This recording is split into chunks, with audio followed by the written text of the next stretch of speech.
네, 2022년 새해가 밝았습니다. 올해가 이민년이라고 하죠. 호랑이 해입니다. 지난번 성도영신 예배 때 제가 할렐루야 하나님을 찬양하자 그랬더니 기술자님이 호랑이 해, 호랑이가 산에서 한번 어흥 하고 울부짖으면 모든 짐승들이 다 피해서 도망갈진데, 우리가 하나님의 자녀로서 하나님 아버지의 이름을 부르고 찬양할 때 우리 안에 놓여있는 모든 어려움과 악한 요소들이 물러나는 그런 한 해가 될 줄로 믿습니다. 네. 서로를 향하여 한번 그러한 마음을 담아서 해피 뉴 이어 한번 외칩시다. 시작. 해피 뉴 이어. 네, 감사합니다. 지난주 우리가 송년 예배에 이어서 계속 골로새서 말씀을 함께 나누고자 합니다.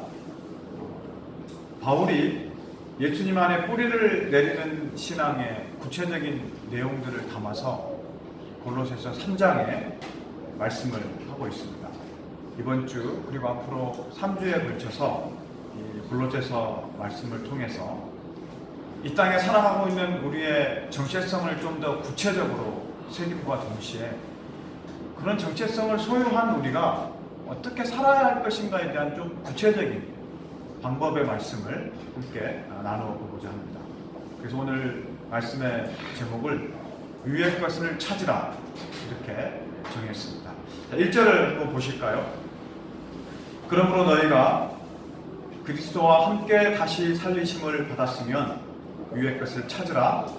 거기는 그리스도께서 하나님 우편에 앉아 계시됩니다. 사도 바울은 본문 말씀을 시작하면서 우리가 어떤 자인가를 다시 한번 상기시키고 있습니다. 우리는 어떤 사람인가요? 하나님의 자녀인 우리의 정체성이 여러 가지로 표현될 수 있는데, 오늘 바울은 3장 1절에서 우리의 정체성을 너희가 그리스도와 함께 다시 살리심을 받은 자라고 이렇게 규정하고 있습니다. 우리가 어떤 자라고요? 그리스도와 함께 살리심을 받은 자. 자, 다시 살아났다는 것은 어떤 것이 전제되고 있습니까? 다시 살아나려면 어떻게 해야 되죠? 죽어야 되겠죠.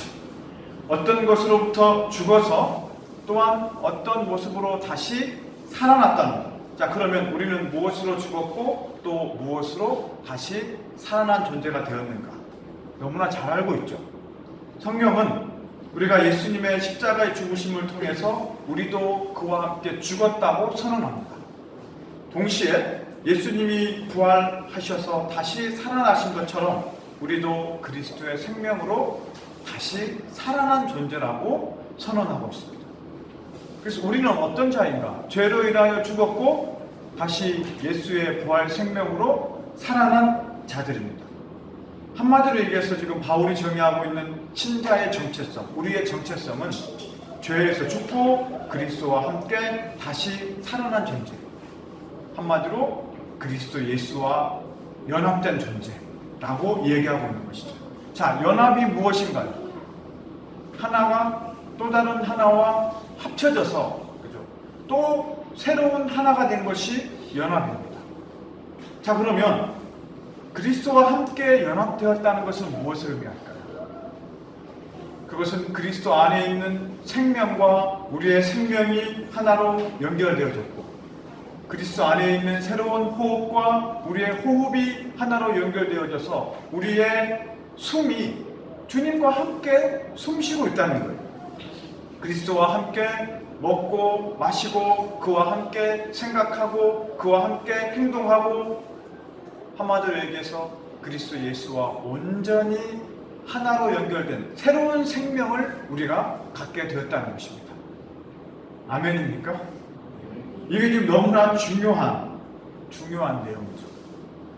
그래서 우리는 예수님과 함께 새 생명을 얻은 자들이다. 죄로 인해 사망의 권세 아래에 있던 자들이 예수님으로 인해 완전히 새 생명을 얻은 자가 되었다. 자, 오늘 바울이 3장 1절에서 전제하고 있는 우리가 예수와 함께 다시 살아난 존재가 되었다는 이 말씀을 가만히 묵상해 보면 이 땅에서 이보다 더 큰 감격이 있을까요? 이보다 더 큰 감동이 우리에게 있을까요? 죄와 벌을 쓴 저자가 누구인지 알고 계시죠? 러시아의 대문호로 알려진 도스토옙스키. 그의 생애에 참으로 놀라운 감격과 감동의 순간이 있었습니다. 그가 젊을 때에 당시 러시아에 반정부 운동을 펼쳤어요. 그러다가 잡혔습니다. 그의 동료들 20명과 함께 잡혔어요. 자, 20명이 지금 교수형을 선고받아서 저쪽에서부터 한 명씩 지금 처형이 되고 있는 거예요. 한 명이 죽어가고 있습니다. 또 한 명이 죽어가고 있어요. 자, 그런데 이 도스토옙스키가 죽기 약 5분 전에 그 사형장으로 말발굽 소리가 급하게 들려오는 소리가 들렸어요. 타그닥 타그닥 타그닥 타그닥 달려오면서 그 말을 탄 기수가 이렇게 얘기합니다. 멈추시오! 사형을 멈추시오! 그래서 달려온 그 사람은 황제의 전령이었어요. 그래서 그렇게 사형이 진행되고 있는 그 순간에 도스토옙스키가 사형으로부터 면함을 받았습니다. 죽을 고비에서 살아난 거예요. 이거 보통 일이 아닌 거죠. 그런데 그가 이제 살아난 다음에 그냥 풀려나는 것이 아니라 4년 동안 거의 수용소와 같은, 지옥의 수용소와 같은 곳에 갇히게 됐어요. 그래서 그가 그 안에서 인간이 얼마나 참혹한 존재인가, 인간이 어느 정도까지 죄의 세력에 사로잡힐 수 있는가를 보게 된 거예요. 그래서 그가 그런 상황 속에서 인간의 모습을 보며 죄와 벌이라고 하는 글을 써야 되겠다고 생각을 한 것이죠. 그러다가 그가 나중에 감옥에서 성경을 통해서 회개하라, 천국이 가까이 왔다라는 말씀을 영접하고 예수님을 믿게 됐습니다. 자, 도스토옙스키의 그 인생 가운데 그가 새로운 생명을 얻게 되었고, 그 새로운 생명을 주신 분이 주님이시고, 주님으로 새 생명이 하나가 되어서 그가 쓴 모든 글들, 대작품들이 러시아뿐만 아니라 전 세계 그리고 오늘날까지 사람들에게 어떤 영향을 끼치고 있냐면, 인간이 어떤 존재이며 예수 그리스도를 통해서 어떤 새 생명을 얻은 존재가 되었는가를 이야기하고 있다. 한 사람의 변화와 한 사람의 새 생명의 역사가 어떤 영향력을 끼치고 있는가. 이것이 예수 그리스도 안에 있는 새 생명을 얻은 자들의 감격과 감동과 그리고 삶의 방향성이 된 줄로 믿습니다. 동일하게 우리의 삶 역시 예수님과 함께 새로운 생명을 부여받은 자들이 되었습니다.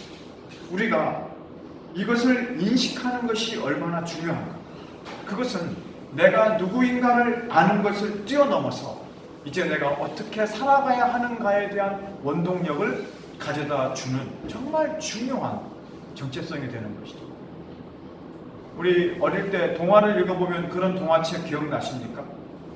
왕자가 있었어요. 그런데 이 왕자가 거지처럼 살았어요. 자기가 왕자인지 몰랐어요. 그러다가 어느 날 왕의 특명에 의해서 드디어 거지 소굴에서 자기의 아들인 왕자를 찾았어요. 거지로 살았던 그가 자기의 신분이 왕자인 것을 알고 궁에 들어가서 왕자처럼 새롭게 사는 삶. 이것이 정체성이에요. 거지는 거지의 삶을 살 뿐이고, 그죠? 왕자는 왕자의 삶을 살게 되는 것이죠. 중요한 것은 무엇입니까? 내가 왕자인지 거지인지 어떤 정체성을 가지고 살아가는 것이 중요한 것이죠. 그렇다면 오늘 바울이 얘기하고 있는 우리가 그리스도와 함께 다시 살아났다고 하는 우리의 정체성은 어떤 삶의 정체성을 다시 우리에게 상기시켜주고 있나요? 이것이 오늘 바울이 오늘 본문에서 말씀하고자 하는 바입니다. 우리가 예수와 함께 그 생명이 하나로 연결된 자라면 우리는 어때? 그 예수님을 추구하는 삶을 살아야 되겠죠. 그 예수님을 추구하는 삶의 핵심이 어디에 있습니까? 오늘 1절에 바로 연이어서 위의 것을 찾는 삶, 이렇게 선언하고 있습니다. 자, 그러면 위의 것을 찾으라, 이게 무슨 말일까요? 여기서 말하는 위는 그냥 위를 말할까요? 그죠? 어떤 위일까요? 하늘을 뜻합니다. 하늘. 하늘은 어떤 곳입니까? 오늘 1절 하반절을 보니 그곳은 그리스도께서 하나님 우편에 앉아 계신 곳이라고 얘기해요. 한마디로 얘기해서 하나님의 보좌를 얘기합니다. 하나님의 보좌 우편을 얘기하는 것이죠. 빌립보서 2장 9절에서 11절을 보면 예수님은 하나님 보좌 우편에 앉으셔서 세상 모든 것들을 다스리시고 심판하신다고 말씀하세요. 예수님은 사망 권세를 깨트리시고 세상의 모든 것들을 그 발 아래에서 다스리시는 분이십니다. 따라서 하나님 보좌 우편, 오늘 바울이 얘기하고 있는 위는 어떤 곳이에요? 예수 그리스도의 왕권이 가득한 곳이에요. 뿐만 아니라 하나님 보좌 그곳은 하나님께서 예배를 받으시는 바로 그곳입니다. 하나님이 받으시는 예배, 계시록 20장과 21장을 보면 하늘 보좌와 하늘 보좌의 예배가 어떤 모습으로 펼쳐지고 있는지를 볼 수 있어요. 온 천지가 강력하게 밝은 빛으로 가득 채우며 천군 천사들이 그 하나님 보좌를 향하여 거룩하다 거룩하다 거룩하다, 그 하나님의 영광을 찬양하며 찬송하는 바로 그곳, 그 하나님의 영광스러운 빛을 향하여 영원한 예배가 이루어지는 바로 그곳이 어디예요? 하늘 보좌입니다. 그 하늘 보좌를 향하여 우리의 온 마음의 중심을 향하는 것, 이것이 바로 위의 것을 찾는 삶이 되는 줄로 믿습니다. 영원한 가치, 영원히 추구해야 할 그 하나님 나라 하늘 보좌. 그래서 예수님은 천국 비유에서 무엇이라고 말씀하셨나요? 진주를 사고 파는 장사가 있었어요. 그 장사꾼이 최고의 진주를 찾아서 온 세계를 헤매었습니다. 그러다가 정말 값진 진주, 이 땅에 하나밖에 존재하지 않는 가장 값진 진주를 발견했어요. 그런 다음 어떻게 했습니까? 자기가 가지고 있던 전 재산, 전 소유를 다 팔아서 그 진주를 샀다고 그랬어요. 그래서 예수님은 천국은 무엇과 같은가? 그 진주를 발견하고 자기의 전 재산을 다 팔아서 그 진주를 구입한 장사꾼과 같다는 것이에요. 이게 이해가 되시나요? 우리가 추구해야 되는 영원한 가치가 있습니다. 그 영원한 가치는 우리가 추구해야 되고, 추구해도 되고 추구하지 않아도 되는 그런 것이 아니에요. 이것은 선택의 문제가 아니라 필수의 문제입니다. 우리가 이 땅에 살면서 우리의 영원한 가치, 예수 그리스도 믿으십니까? 그 영원한 가치이신 예수님을 발견했다면 우리는 그 다음 어떤 행동을 해야 될까요? 그 영원한 가치이신 예수님을 찾기 위해서 우리가 가지고 있는 모든 에너지를 다 그곳에 집중해야 되지 않을까요? 자, 여기 찾으라라고 하는 이 말 뜻을 조금 주목해 볼 필요가 있습니다. 이 말은 무엇인가를 찾기 위해서 열정적으로, 그리고 찾을 때까지 집요하게 찾는 것을 의미해요. 자, 저를 한번 보실까요? 오늘 우리가 예배를 드리고 있는 이곳에 여러분들 발밑 어딘가에 10억 원의 가치가 있는 다이아몬드가 굴러다니고 있어요. 단 하나. 자, 지금부터 그 다이아몬드를 찾을 기회를 드리겠습니다. 그럼 여러분들 어떻게 할까요? 너무 얌전한 거 아닌가요, 지금? 자리에서 벌떡 일어나서, 그죠? 휴대폰에 플래시를 켜고 그 다이아몬드를 찾기 위하여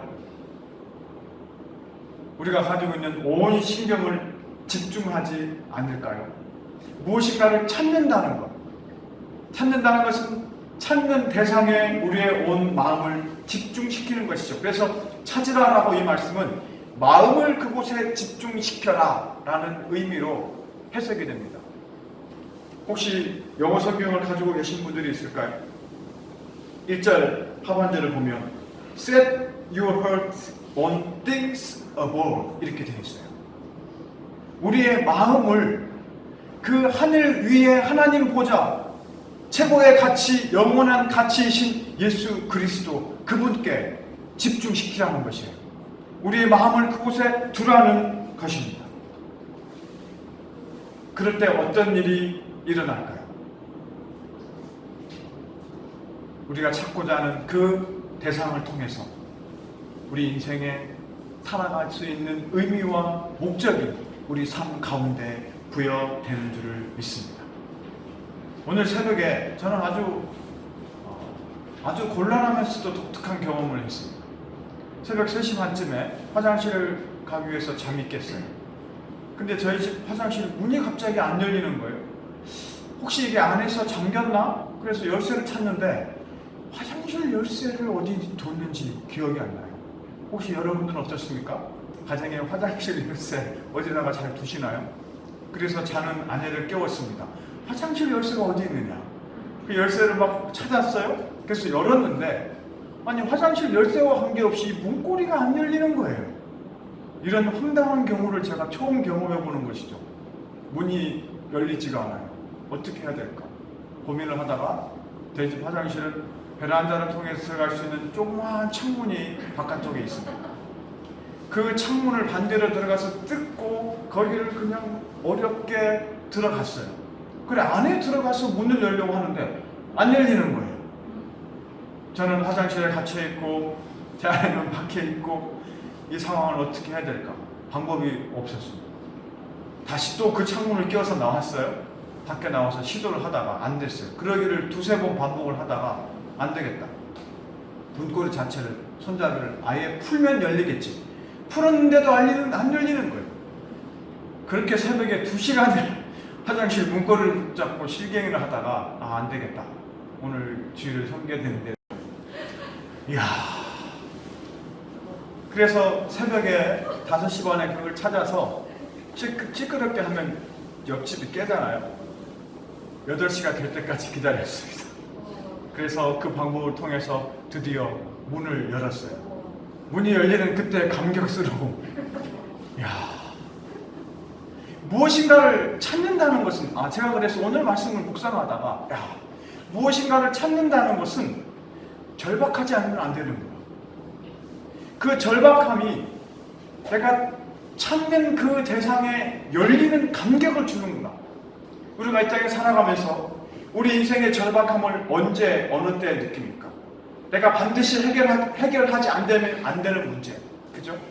반드시 그 문이 열리지 않으면 들어갈 수 없는 그 문제, 그 방법을 찾기 위해서 우리는 몸부림치는데 우리 삶이 그렇잖아요.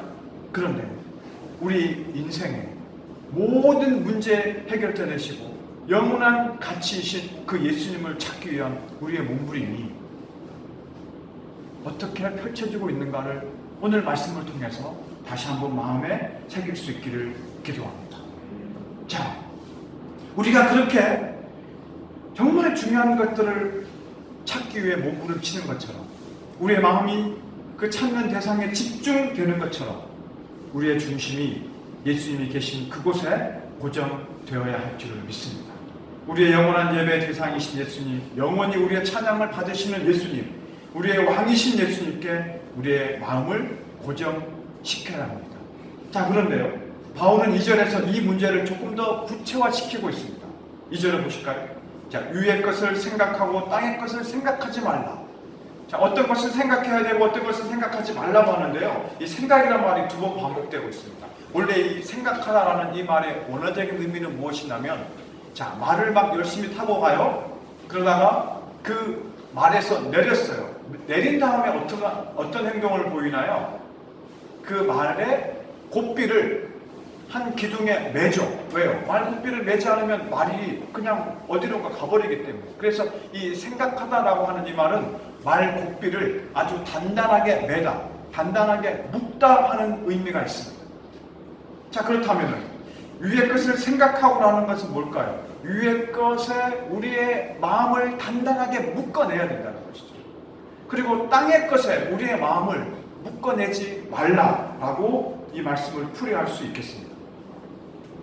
묶는 것, 생각하는 것 참 중요하죠.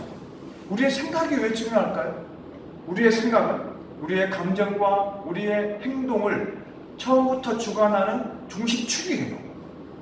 우리가 무엇을 생각하느냐에 따라서 우리의 감정과 우리의 행동이 완전히 달라지는 것이죠.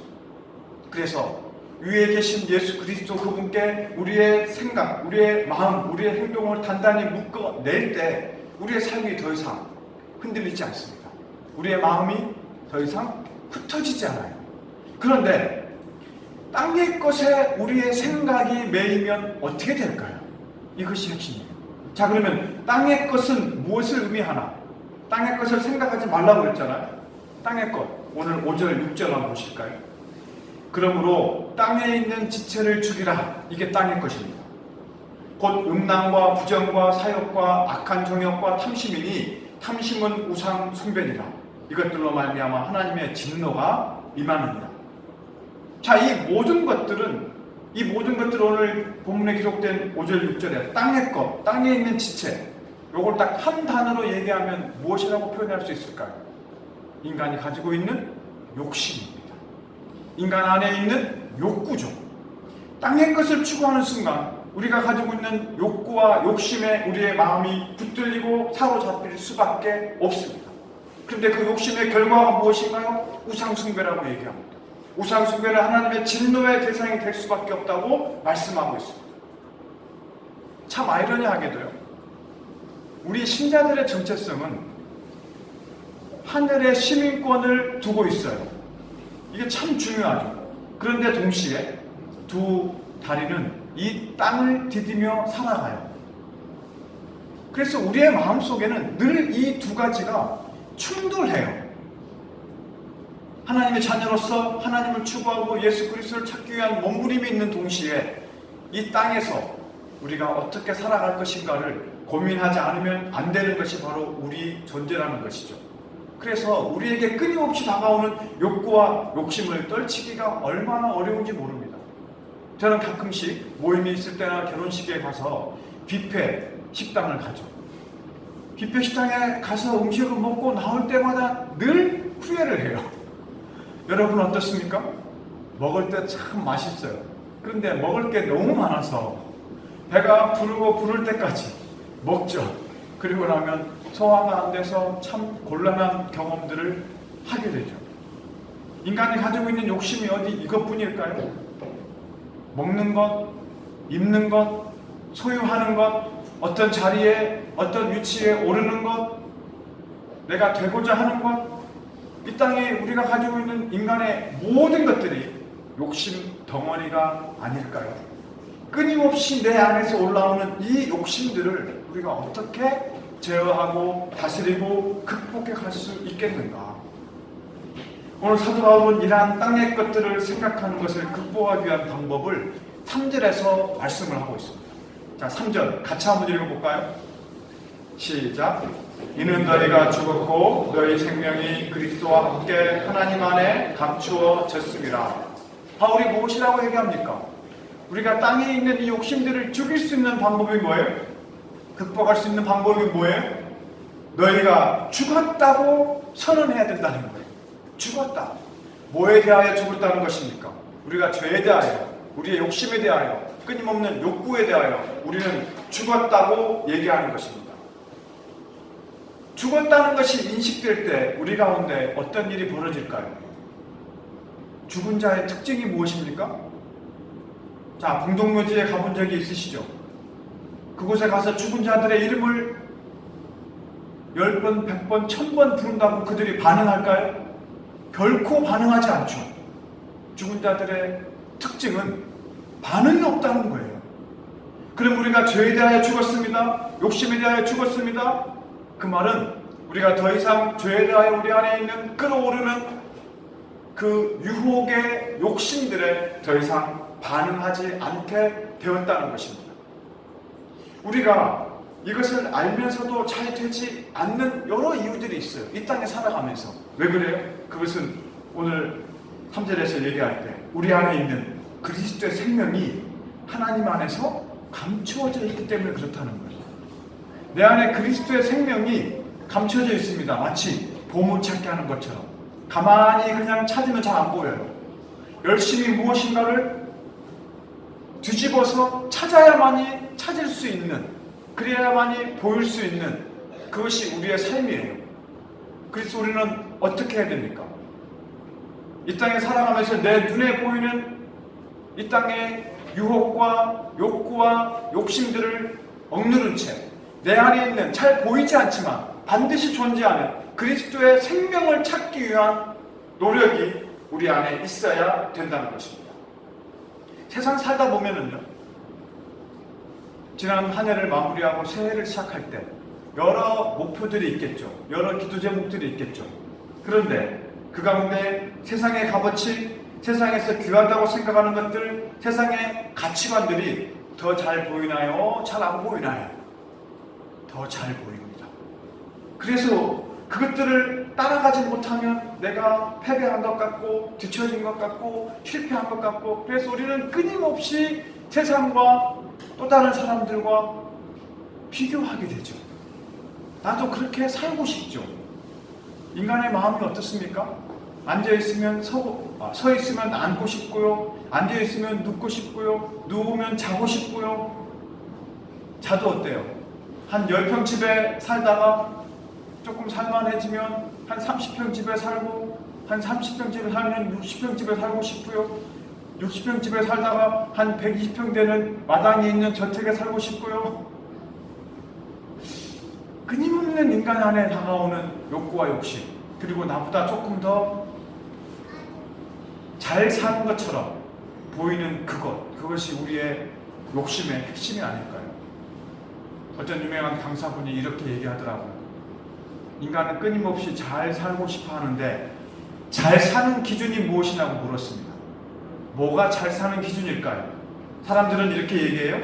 돈이 많으면 잘 산다고 얘기한대요. 그렇죠.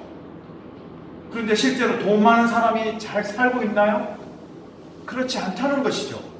따라서 이 땅에 우리가 생각하고 판단하는 가치의 기준이 우리 삶에 잘 사는지 못 사는지에 대한 기준이 아니라는 사실을 우리 다시 한번 마음에 새길 수 있기를 기도합니다. 그리고 동시에 우리가 추구해야 될 영원한 그 가치가 어디에 있는가를 다시 한번 마음에 새길 수 있기를 기도합니다. 오늘 바울은 본문 마지막 4절에서 우리가 반드시 알아야 할, 깨닫고 붙들어야 할 중요한 한 가지 사실을 선언하고 있습니다. 4절을 보실까요? 우리 생명이신 그리스도께서 나타나실 그때에 너희도 그와 함께 영광 중에 나타나리라. 여러분, 이 4절을 저는 말씀을 묵상하면서 계속해서 한번 되뇌어 보았습니다. 4절 한번 가만히 들여다보실까요? 우리 생명이신 그리스도께서 나타나실 그때에 너희도 그와 함께 영광 중에 나타나리라. 우리가 이 땅에서의 삶을 사는 것이 어떤 의미인가? 그리스도 예수께서 오실 그때에 우리 가운데 부어주실 영원한 영광스러움, 그 생명 안에 있는 영원한 영광이 우리 가운데 나타난다는 것입니다. 이 영광스러움이 얼마나 크고 놀라운 것일까요? 우리 이런 거 생각해 본 적 있습니까? 여행을 합니다. 아름다운 대자연의 모습을 봐요.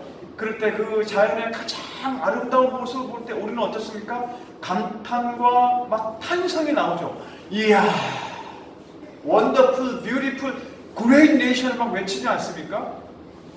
하나님의 영광스러움을 바라볼 때 우리 안에, 우리 영혼의 감격과 탄성이 어떠할까요?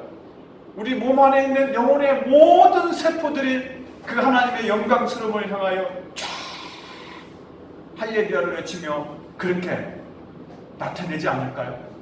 그 영광스러움이 그리스도 예수께서 우리에게 오시는 그날 우리 가운데 가득 부어지고 채워진다는 것입니다. 우리가 소망해야 될 것이 무엇인가요? 이 영광스러움을 맛본 신자들은 더 이상 이 땅에 잠시 있다가 없어질 땅에 있는 그 어떤 것을 향하여 더 이상 우리 마음의 중심을 묶어내지 않는다는 것입니다. 오늘 바울은 이 영광스러움을 추구하는 삶을 살아내라고 말씀하고 있습니다.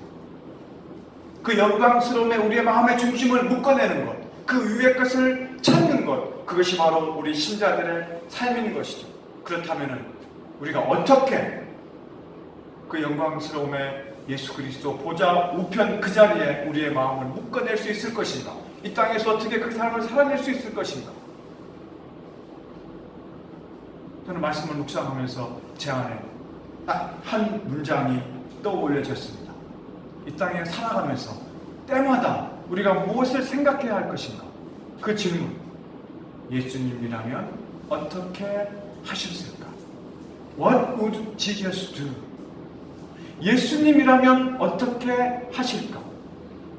지금 내가 살아가고 있는 나의 형편, 2022년 새롭게 시작한 이 새해 첫 주에 올 한 해를 내가 어떻게 살아가야 할 것인가에 대한 그 질문의 밑바닥에, 그 기초에, 그렇지, 예수님이시라면 2022년 올 한 해를 어떻게 살아내실까? 내가 놓여있는 이 상황과 형편에 예수님이라면 어떤 선택을 하시고 어떤 판단을 하시고 어떤 순종을 하실까? 이것이 바로 위의 것을 찾는 우리의 구체적인 삶에 적용이 되어야 할 줄로 믿습니다.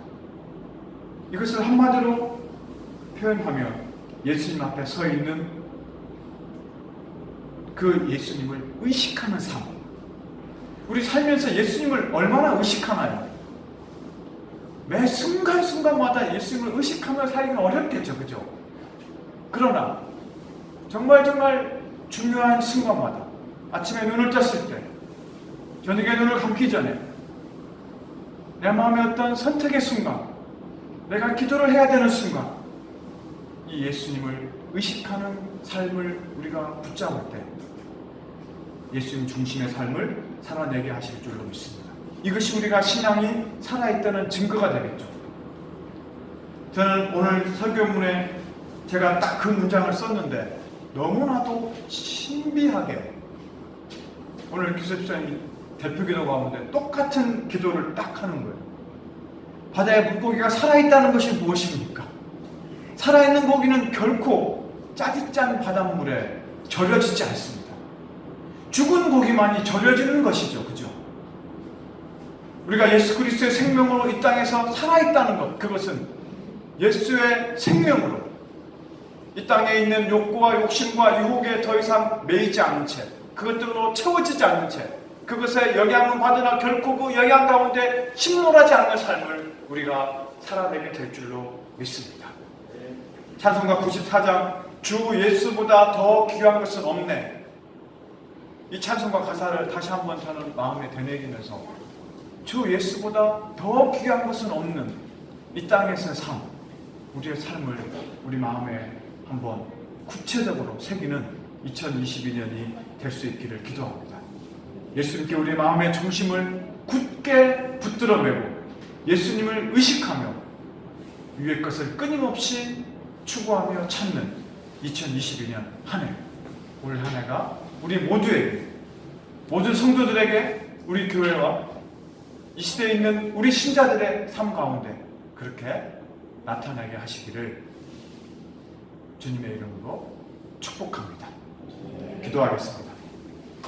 하나님 아버지, 위의 것을 찾으라 강하게 명령하며 권면하고 있는 사도 바울의 이 말씀을 통하여 오늘 성령께서 2022년 새해를 맞이하는 우리 교회 모든 성도들의 삶 가운데 위의 것을 찾는 이 삶이 나타날 수 있도록 은혜 주셔서 감사합니다. 주님, 우리가 이 땅에 두 다리를 딛고 살아가지만 또 이 땅에 수많은 유혹과 욕구와 욕심의 영향을 받으며 살아가지만 결코 그것들에 침식당하며 침몰당하며 덮이지 않고 살아낼 수 있는 그 유일한 힘은 우리의 영원한 생명 되시고 우리의 왕 되신 예수 그리스도, 그분을 추구하는 삶, 그분의 생명과 하나가 되어진 삶이 우리 가운데 있기 때문인 줄을 믿습니다. 주님, 우리의 한 해의 삶을 그렇게 지켜주시기를 간절히 기도합니다. 예수님 이름으로 기도드립니다. 아멘.